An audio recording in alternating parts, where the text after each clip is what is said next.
যৌতুকের টাকা দিতে পারেনি বলে আমার সাজানো গোছানো সংসারটা এক নিমিষেই শেষ হয়ে গেল।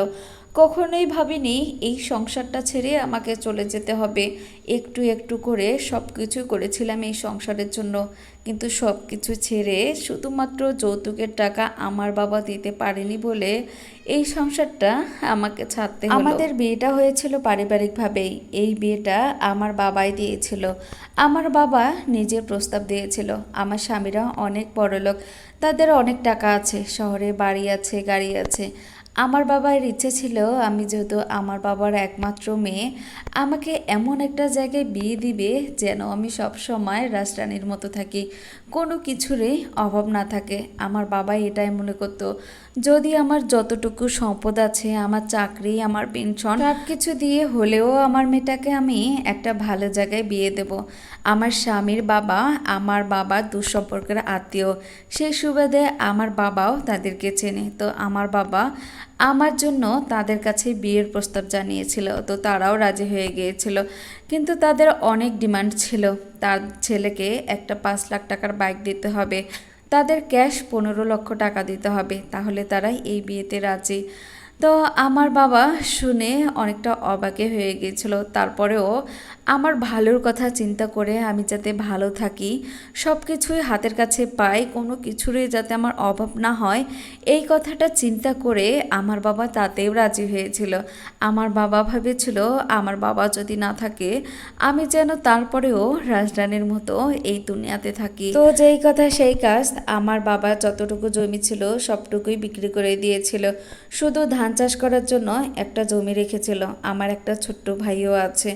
আমার বাবা এটা একবারের জন্য চিন্তা করে নাই যে আমার ছেলেটা বড় হয়ে কি করে খাবে, শুধুমাত্র আমার কথাই চিন্তা করেছিল। ভাইয়ের জন্য একটা জমি রেখে সবগুলো জমি বিক্রি করে আমার স্বামীকে একটা বাইক কিনে দিয়েছিল। তাদেরকে ক্যাশ 8 লাখ টাকা দিয়েছিল, আর বাকি টাকা পরে দেওয়ার কথা হয়েছিল। আমার শাশুড়ি প্রথমে রাজি না হলেও পরে রাজি হয়েছে। এমনকি আমাকে 4 ভরি স্বর্ণও দিয়েছিল। আমার বিয়েতে কোনো কিছুরই কমতি রাখেনি। আমার বাবা বরপক্ষের যা যা আইটেম দরকার ছিল সব কিছুরই আয়োজন করেছিল। আমাদের অনেক টাকার ঘাটতি ছিল, তারপরেও বাবা অফিস থেকে অ্যাডভান্স 7 লাখ টাকা নিয়েছিল। অনেক রাজকীয়ভাবেই আমার বিয়েটা দিয়েছিল, শুধুমাত্র আমার সুখের জন্য।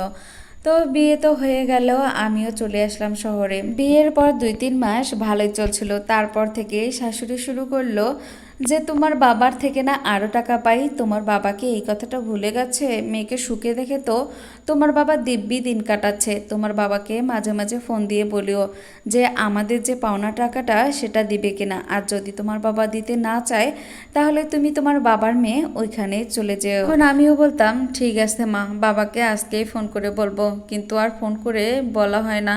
কি করে বলবো? 7 লক্ষ টাকা, বিয়ের মাত্র 2 মাস হলো, আমার বাবা কিভাবে এতগুলো টাকা দিবে কিছুই বুঝতে পারতেছিলাম না। এদিকে আমার স্বামীও মাঝে মাঝে বলতো কি তোমার বাবা কি টাকা দিবে না, আমার এই দরকারে লাগবে, ওই দরকারে লাগবে, ব্যবসার কাজে লাগবে। আমাকে অনেক চাপ দিত সবাই, যখনই সময় পাতো এই কথাটা বলতো, কিন্তু আমি আমার বাবাকে বলতে পারতাম না। আমার শ্বশুর শাশুড়িও বলতে পারতো না, কারণ আমার বাবা তো তাদের আত্মীয়। যদি তারা বলে তাহলে তাদের সম্মান থাকবে না, আমাকেই চাপ দিত। তো বাবাকে একদিন বলেছিলাম যে বাবা তোমার কাছ থেকে যে টাকাটা পাওয়া যায় সেটা কবে দিবা। আমার বাবা বলেছিল আর 5টা মাস সময় দে। এই 5টা মাস যখন আমার বাবা বলেছিল তখন আমার মনে হচ্ছিল এই 5টা মাস আমাকে কত কিছুই না সহ্য করতে হবে। আমি আমার বাবা মাকে কখনোই বলিনি যে টাকার জন্য এরা এদিকে আমার কান ঝালাপালা করে দিচ্ছে।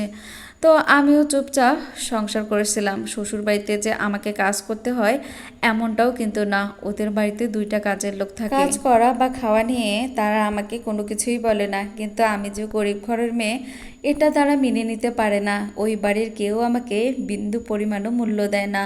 আমি কখন কি খাচ্ছি, কী কাজ করতেছি এটা নিয়ে তারা কিছু না বললেও সামান্যটুকু ভালোবাসাও আমি পাই না। আমার যা অনেক বড়লোক বাড়ির মেয়ে, তার বাবা এদেরকে অনেক কিছুই দেয়, মাসে মাসে অনেক কিছুই পাঠিয়ে দেয়, কিন্তু এটা আমার বাবা পারে না। আমার বাবা তো অত টাকা নেই, তাই আমিও সব কিছু সহ্য করে নেই।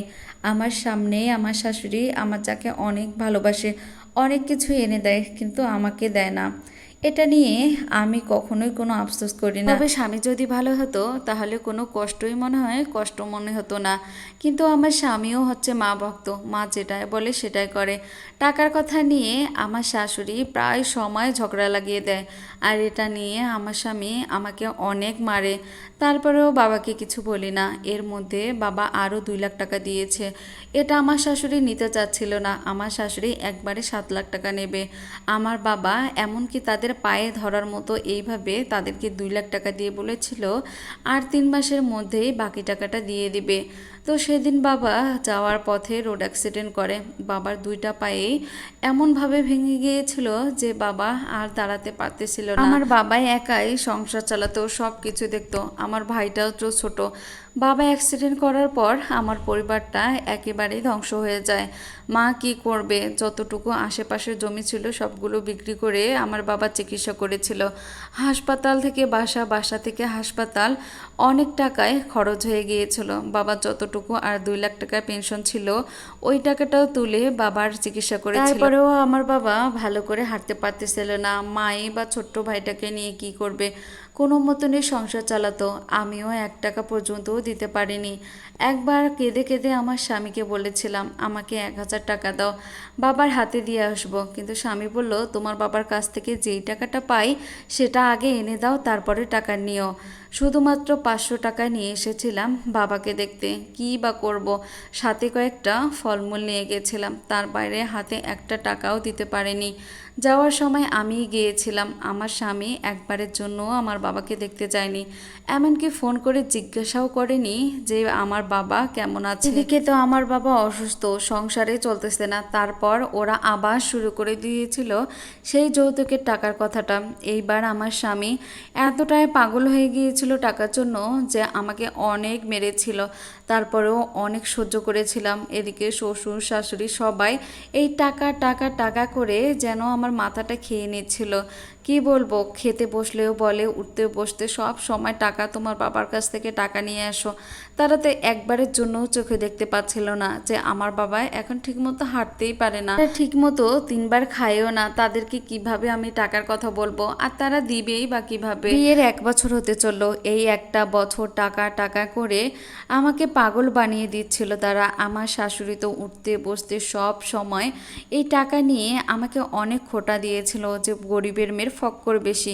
আমাদের বড়লোকের বাসায় এসে সব কিছু ভুলে গেছে। এই তোর বাবাকে টাকার কথা বল, এক্ষুনি বল। একবার আমার স্বামীর ব্যবসায় অনেক ক্ষতি হয়, তো আমার স্বামী বাসায় এসে আমাকে বলেছিল তোর বাবা যদি 2 দিনের মধ্যে বাকি 5 লাখ টাকা দিতে না পারে তোকে আমি ডিভোর্স দেবো, 1 সেকেন্ডের জন্য এই বাড়িতে রাখবো না, প্রয়োজন পড়লে অন্যখানে বিয়ে করব।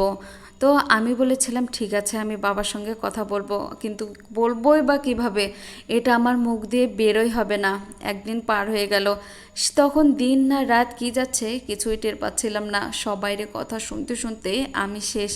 তো 2 দিন পার হয়ে গিয়েছিল। আমার স্বামী সেদিন আমাকে রড দিয়ে মেরেছিল, মাথায় এমনভাবে আঘাত করেছিল যে রক্তই বের হচ্ছে।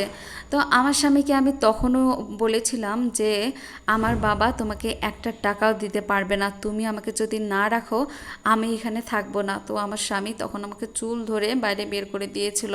এদিকে রক্ত পড়তেছে, পাশের বাসার এক আন্টি এসে আমাকে হাসপাতালে নিয়ে গিয়েছিল। অথচ আমার শাশুড়ি আমার যা একবারের জন্য আমাকে দেখতে আসেনি, বলেও নেই যে মেয়েটা কোথায় গেল। তো সুস্থ হয়ে আমি আমার বাবার বাড়িতে গিয়েছিলাম। তখনই প্রতিজ্ঞা করেছিলাম যে ওই বাড়িতে আমি আর জীবনেও ফিরবো না।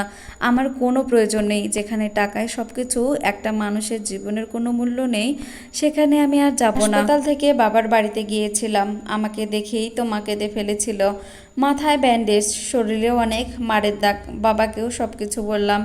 বাবা তো কান্নাই করে ফেলেছিল, আমার কাছে বারবার ক্ষমা চাচ্ছিল যে আমার জন্যই তোর জীবনটা নষ্ট হয়ে গেল, তোমাকে আর পাঠাবো না, যা হয়েছে হয়েছে, যা ওদেরকে দিয়েছি সব কিছুই ওরা নেক, আর আমরা কিছু চাই না, তোর জীবনটা ফিরে পেয়েছি, এটাই আমাদের কাছে অনেক। সেদিন ওইখান থেকে আসার পর থেকে আমার শ্বশুর শাশুড়ি তো দূরের কথা, আমার স্বামী পর্যন্ত আমাকে ফোন করে বলেনি যে আমি কেমন আছি, কোথায় আছি। তাদের বিরুদ্ধে হয়তো বা আইনি লড়াই করতে পারি, কিন্তু তাদেরকে তো শাস্তি দিতে পারবো না, কারণ তাদের অনেক টাকা আছে, অনেক বড় বড় মানুষ আছে। আমার কোনো কিছু করারই দরকার নেই, আমি তাকে ডিভোর্স দিব। ওই জীবনটা থেকে বেরিয়ে আসতে চাই।